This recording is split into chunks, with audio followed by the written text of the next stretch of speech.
ఏర్పాట్లు ఎలా ఉన్నాయి? అదే చూస్తున్నాను, ఇంకా చూస్తున్నాను.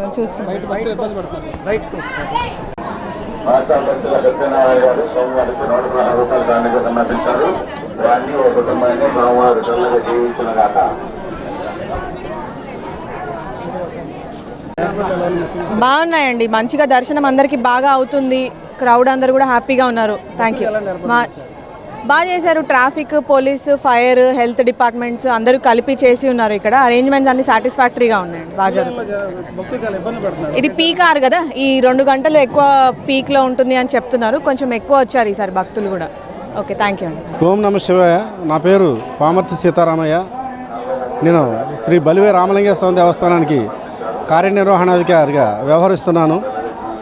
మొన్న 23 నుంచి స్వామివారికి స్థాపన కార్యక్రమంతో బిగిన్ అయ్యి 28 పూర్ణాహుతితో ఈ కార్యక్రమం ముగుస్తుంది.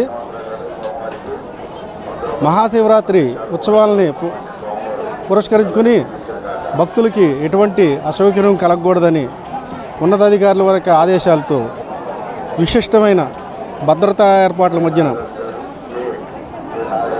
విఐపీల కన్నా సామాన్య భక్తుడే మాకు ముఖ్యం కనుక విఐపీలకి ఎంత ఇస్తున్నామో సామాన్య భక్తుడికి కూడా అంతే విలువ ఇవ్వాలని చెప్పి దర్శనాలు కూడా ఎప్పుడూ లేని విధంగా భారీ బందోబస్తు నడుమ బారికేడింగ్ ఏర్పాటు చేయడం. గతంలో చూస్తే కర్రలతో కట్టేవాళ్ళం. దానివల్ల మాకు ఆ మేకులై తగిలి రక్తాలు వస్తున్నాయి, బట్టలు చిరిగిపోతున్నాయి అని చెప్పి కంప్లైంట్స్ వచ్చినాయి. దానివల్ల ఖర్చుకి వెనకాడకుండా మనకే భక్తుడు కావాలి, దేవుడికి వాళ్ళు ఇచ్చే డబ్బు కాదు. ఆ ఉద్దేశంతో మనం ఇలాంటి ఏర్పాట్లు చేసి భక్తులకి మంచి దర్శనం ఇస్తున్నాం. స్వామివారు ఇక్కడ రామలింగేశ్వరుడిగా ఎలవడానికి కారణం శ్రీరామచంద్రుడు అరణ్యవాసం చేసి రావణ సంహారం చేసి వెళుతుండగా మార్గ మధ్యలో తన రావణుని అతను రాముడు బ్రహ్మహత్యా పాతకం తనకి చుట్టుకోకుండా ఉండాలనే ఉద్దేశంతో ఇలా అయోధ్య చేరుకుంటున్నప్పుడు అప్పుడంటే మనకి రవాణా సౌకర్యం ఉండే ఎంత భగవత్ సంభూతులైనా సరే కాలినడకని ఆయన మానవుడిగా జన్మించాడు కనుక కాలినడకని ప్రయాణం చేశాడు. వెళ్తూ ఈ బలివే గ్రామానికి వచ్చి ఇక్కడ రామలింగేశ్వరుడిని ప్రతిష్ఠ చేశాడు. మన రాములు వారు ప్రతిష్ఠ చేసిన లింగాలన్నిటికీ రామ అని బిగినవుతుంది. రామలింగేశ్వర స్వామి అని ఇక్కడ లింగం వచ్చినా అది రామలింగుడు రాములు వారి ప్రతిష్ఠే. అది కాకుండా ఇక్కడ బ్రహ్మసూక్త లింగం. ఈ బ్రహ్మసూక్త లింగాన్ని దర్శించుకున్న చూసిన వెంటనే మనం చేసిన పాపాలు తొలగిపోతాయి అని చెప్పి మనకు పురాణాల్లో ఉంది. ఇక్కడ రాములు వారు తన తమ్ముడైన లక్ష్మణుడితో ఏం చెప్పాడంటే, నాయనా మనకంటే దివ్యశక్తులు అవి ఉన్నాయి, మనం వస్తున్నాం, దర్శనం చేసుకుంటాం, ప్రతిష్ఠిస్తాం, వెళ్ళిపోతాం. రేపొద్దున సామాన్య భక్తుడు స్వామివారిని దర్శించాలంటే మరి స్థానాధిపాద కార్యక్రమాలు నిర్వహించాలి కనుక ఒక నీటి కుండలాన్ని ఇక్కడ ఏర్పాటు చేయని చెప్పి లక్ష్మణస్వామిని అడగంగా స్వామివారు తన విల్లమ్ముని సంధించి పాతాళ గంగని తెప్పించాడు. ఆ పాతాళ గంగే ఇప్పుడు తమ్మిలేరుగా మనం పిలువబడేది, కానీ ఇది తమ్మిలేరు కాదు. మన పురాణాల ఇతిహాసాల ప్రకారం చూస్తే తమ్ముడి ఏరు. ఈ తమ్ముడి ఏరుని మనం రూపాంతరంలో భాషకు అనుగుణంగా తమ్మిలేరు కింద తీసుకుందాం. తమ్మిలేరు అన్న, కానీ ఇది తమ్ముడేరు. అదేవిధంగా మనం ఆ తల్లి బిడ్డకి పాలు ఇవ్వాలంటే ఇలాంటి సమయంలో కొంచెం ఇబ్బందిగా ఉంటుంది. అందుకనే మనం ఏం చేసామంటే బేబీ ఫీడింగ్ రూము ఒకటి ఏర్పాటు చేసాం. తల్లి ఏంటి అందులో ఒక బెంచ్, ఒక ఫ్యాను ఇవన్నీ ఏర్పాటు చేసి తల్లి నిర్భయంగా పిల్లకి పాలిచ్చుకుని వెళ్ళేటట్టు ఏర్పాటు చేసాం. అలాగే దేవస్థానం నుంచి ఉచిత మంచినీటి సరఫరా 30,000 మజ్జిగ ప్యాకెట్లు కొని దేవస్థానం ఖర్చుతుంది. దాతలు పంచుతున్నారు, అది మీరు చూసుంటారు.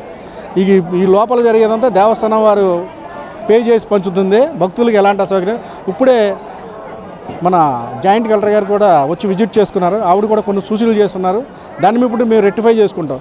మేము మీడియా ద్వారా మేము కోరేది ఏంటంటే, మేము ఎక్కడన్నా ఇందులో లోపాలు ఏమైనా అవి మాకు తెలియజేస్తే మేము రెక్టిఫై చేసుకోవడానికి అవకాశం ఉంటుంది. బాగుందంటే అందరూ బాగుందంటారు కనుక, సార్ ఇక్కడ ఈ లోపం ఉంది అని చెప్తే ఈ కార్యనిర్వహణాధికారిగా దాన్ని నేను సరి చేసుకోవడానికి రెక్టిఫైగా చేసుకోవడానికి అవకాశం ఉంటుంది.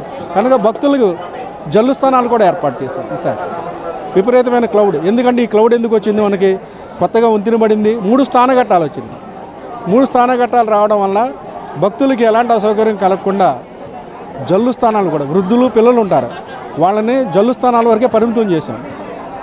ఈ క్లౌడ్ మేనేజ్మెంట్ చేయడానికి మనకు పోలీస్ డిపార్ట్మెంటే కానీ, రెవెన్యూ కానీ, ఆర్డబ్ల్యూఎస్ఏ కానీ మనం ఎప్పుడూ లేని విధంగా ఫైర్, ఫిషరీస్ అండ్ ఆర్డబ్ల్యూఎస్ ఇలాంటి పెద్ద పెద్ద టీములు తీసుకొచ్చి బోట్లు కూడా లోపల మేము స్టే చేయించాం. మనకున్న 4 అడుగుల నీరు అయినా పిల్లలు మునిగిపోవడానికి ఆస్కారం ఉంటుంది. కనుక అలాంటి ప్రమాదాలు జరగకుండా ఉండాలని ముందస్తు చర్యలుగా భావించి మనం ఈ బోటింగ్ ఇంత ఏర్పాటు చేసాం. ముందు ఇలాంటి సంఘటనలు జరగకూడదు. ఎందుకంటే మనకి మొన్న చూసినట్టయితే మహాకుంభమేళ తొక్కేసలాట, తిరుపతి వైకుంఠ క్యూ దర్శనం తొక్కేసలాట, కుంభమేళలో ఫైర్ యాక్సిడెంట్, ఢిల్లీ రైల్వే స్టేషన్లో తొక్కేసలాట, ఇలాంటి ఏమీ జరగకుండా ఎన్నోలో లేని విధంగా ఇక్కడ 1000 మంది గవర్నమెంట్ సిబ్బందే పనిచేస్తున్నారు. ఇవాళ 1000 మంది స్వీపర్సే కానీ, ఎంఆర్ఓలు అయితే కానీ, జాయింట్ కలెక్టర్ కానీ, సబ్ కలెక్టర్ కానీ అందరూ ఇక్కడ క్యాంపింగ్ చేయాలి. ఈ క్యాంపింగ్లో వాళ్ళకి ఏమన్నా వాళ్ళకి సూచనలు వస్తే వెంటనే చర్యలు తీసుకుంటాకి మాకు ఆదేశాలు జారీ చేయడానికి అంతా జరుగుతుంది. అలాగే స్త్రీలు బట్టలు మార్చుకోవడానికి ఇంతవరకు బహిరంగ ప్రదేశంలో మార్చుకునేవాళ్ళు, అది మీకు తెలుసు. ఇప్పుడు 100 మంది ఆడవారు ఒకేసారి దుస్తులు మార్చుకోవడానికి వీలుగా మేము అక్కడ బారికేడింగ్ కూడా చేసాం. అక్కడ కూడా పోలీస్ అవుట్ పోస్టింగ్, ఎన్నడూ లేని విధంగా డ్రోన్ విజువల్స్ కూడా రికార్డ్ చేయమన్నారు కలెక్టర్ గారు. డ్రోన్ కూడా పెట్టాము. డ్రోన్ విజువల్స్ కూడా భక్తుల సౌకర్యార్థం ఎక్కడైనా ఎలాంటి సంఘటన జరిగితే డ్రోన్ విజువల్స్ ద్వారా పోలీసు వారు అప్రమత్తమై అక్కడికి వెళ్ళి సాల్వ్ చేసుకుంటారు.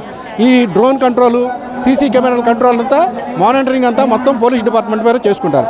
కనుక మా అన్ని శాఖల తరఫున దేవాదాయ ధర్మాదాయ శాఖ వారు భక్తులకి మనవి చేసుకునేది ఏంటంటే, మీరు ఎంత హ్యాపీగా వచ్చారో అంత హ్యాపీగా మీ పిల్లలతో దర్శనం చేసుకుని మీ ఇల్లు చేరాలని చెప్పి మనస్ఫూర్తిగా కోరుకుంటున్నాను.